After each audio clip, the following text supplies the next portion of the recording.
মহাবিশ্ব, মহাশূন্য, পৃথিবী, পৃথিবীও একটা গ্রহ, অন্য গ্রহ। ভাবতে অনেক অবাক মনে হবে যে পৃথিবীতে যত সায়েন্স আছে, আমরা সায়েন্সের নলেজ আছে, কিংবা ন্যাচারাল যে কথাগুলোও আছে, এর মাঝে কতটা সত্যতা আছে যে আমরা কখনো ভাবি না, কখনো হয়তো বুঝি না, কখনো হয়তো বা ভাবি না, কখনো হয়তো বা চিন্তা মোটেও করি না। আর কখনো যদি চিন্তা করি তো কি মনে হবে? মনে হবে এখানে যে পৃথিবীতে এত কিছু আছে, আমরা এগুলো চিন্তা করা কিংবা শোনা কিংবা জ্ঞান অর্জন করা ছাড়া কি করছি? অন্তত অর্জন করা, শোনা, জ্ঞান অর্জন করা, এটাও অনেক ইম্পর্টেন্ট।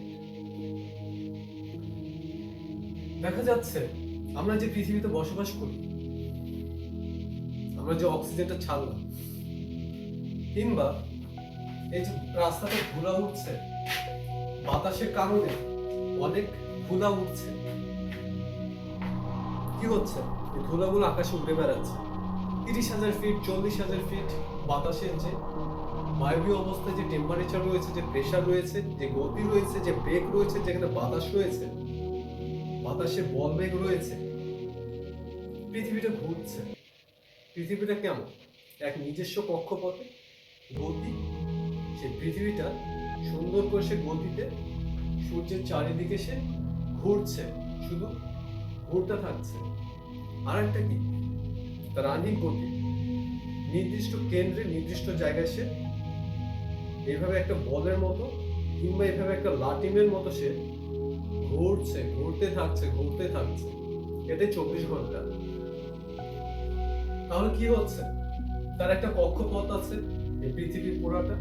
এই কক্ষপথ দিয়ে সে 365 দিনে সে সূর্যের চারিদিকে সে ঘুরে আসতে সময় নেয়। ওটা হচ্ছে পৃথিবী 365 দিনে কক্ষপথে একবার ঘুরে আসতে সূর্যের কক্ষপথের চারিদিকে। এখানে দেখা যাচ্ছে যে ঘটনা হচ্ছে কি? ঘটনা হচ্ছে এটা সায়েন্সেরিতে, যে আমরা যে অক্সিজেন ছাড়ছি, যে ধুলা উঠছে আকাশে, সেটা একই কক্ষপথ। পৃথিবী সূর্যের কক্ষপথ কেন্দ্র করে, সূর্যকে কেন্দ্র করে পৃথিবীর কক্ষপথ কিন্তু একটাই, চেঞ্জ হচ্ছে না। একটা কক্ষপথে সে বারবার সে যাচ্ছে, প্রতি বছর একটাই কক্ষপথ। আবার 24 ঘন্টাতেও একটাই আহ্নিক গতি। তার কিন্তু এইদিকে এইদিকে এইদিকে এদিকে গতিপথ, ঘূর্ণায়ন পথটা কোনো চেঞ্জ হয় না। দুইটা তার পথ আছে, দুইটা পথই তার একই, কিন্তু তার নিজস্ব পথে চলতে থাকে। সেটা হচ্ছে গতিপথ, আর একটা হচ্ছে আহ্নিক গতি, নিজস্ব কেন্দ্রে। এখানে ভাবা যায়, দেখা যায়, এবং সায়েন্সের ভাষায় এটা সত্য প্রমাণিত, প্রমাণ হচ্ছে। এখানে দেখা যাচ্ছে যে পৃথিবী যখন তার কক্ষপথ দিয়ে যাত্রা শুরু করে, চলতে থাকে তার কক্ষপথে, তার নিজস্ব গতিতে, তখন সে পৃথিবীতে যত বালু, অক্সিজেন, ধুলা, বালি, বাতাস সে পৃথিবীতে ছেড়ে যাচ্ছে। আমরা যখন একটা মোটরসাইকেলে যাচ্ছি কিংবা একটা গাড়িতে বসে আছি কিংবা মোটরসাইকেলে যাচ্ছি, আমরা কিন্তু চলে যাচ্ছি।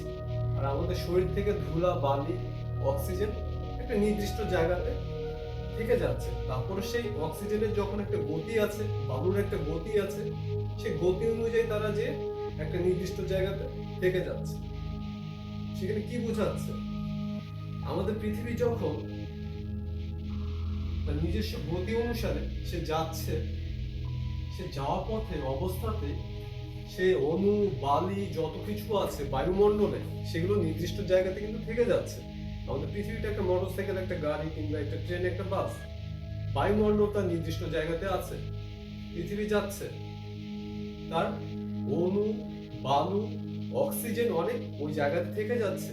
তারপরে দেখা যাচ্ছে সে তার বল প্রয়োগ করে সেখানে যতদূর সম্ভব অণুগুলো, তার বল যেটা আছে, তার গতি, পৃথিবীর গতি অনুসারে, সেই অক্সিজেন, বায়ু, বায়ুমণ্ডলের গতি অনুসারে দুইজন ক্রস করছে। যখন পৃথিবীর একটা গতি আছে, নির্দিষ্ট বস্তু, বায়ু, এখানে যেটা আছে শূন্যস্থান, তারও একটা নির্দিষ্ট গতি রয়েছে, বল রয়েছে, সেটাকে এইভাবে পৃথিবী ক্রস করছে।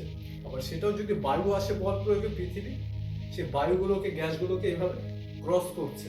তো আমাদের পৃথিবী থেকে যে বায়ু, যে ধূলিকণা যেগুলো বের হচ্ছে, নির্গত হচ্ছে আকাশে,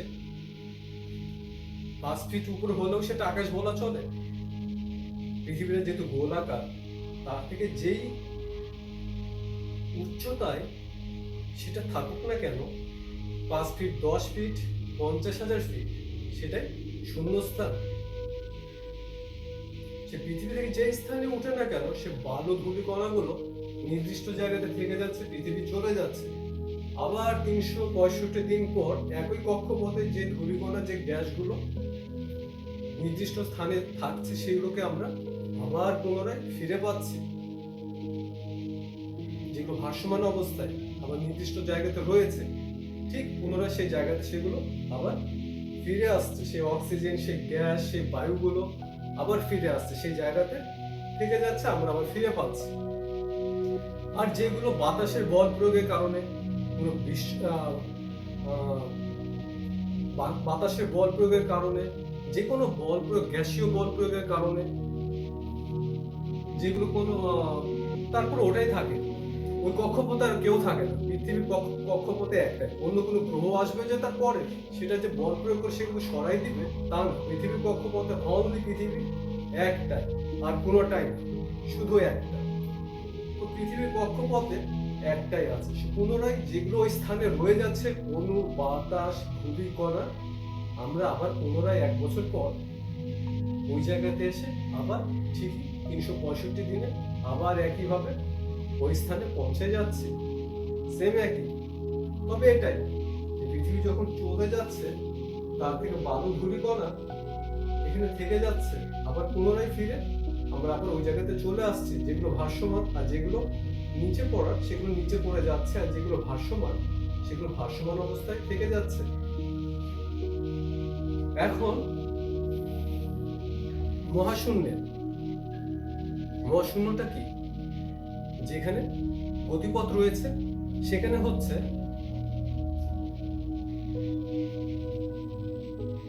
যেখানে বল প্রয়োগ রয়েছে, সেখানে হচ্ছে গতি রয়েছে।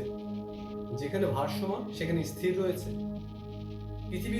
পৃথিবীর যখন আকর্ষণ বল 35,000 ফিট পর্যন্ত সে আকর্ষণ বল বজায় রাখে, তার উপরে গেলে সেটা ভারসমান হয়ে যাচ্ছে, সেটা মহাশূন্যের সাথে সংযোগ সম্পন্ন হয়ে থাকছে।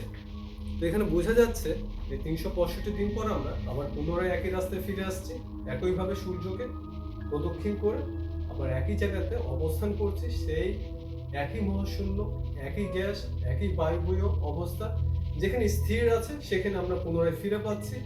আর যেগুলো গতিশীল অবস্থায় রয়েছে, যে স্থানগুলো, সেগুলো ভেসে চলে যাচ্ছে। তো পুনরায় আমরা একই স্থানে 1 বছর পরে আবার ফিরে আসছি। অনেক কিছু আবার একই অণু, একই বিক্রিয়া, একই গ্যাস, একই সব বায়ুমণ্ডল, পুনরায় আমরা একই আবার ফিরে পাচ্ছি।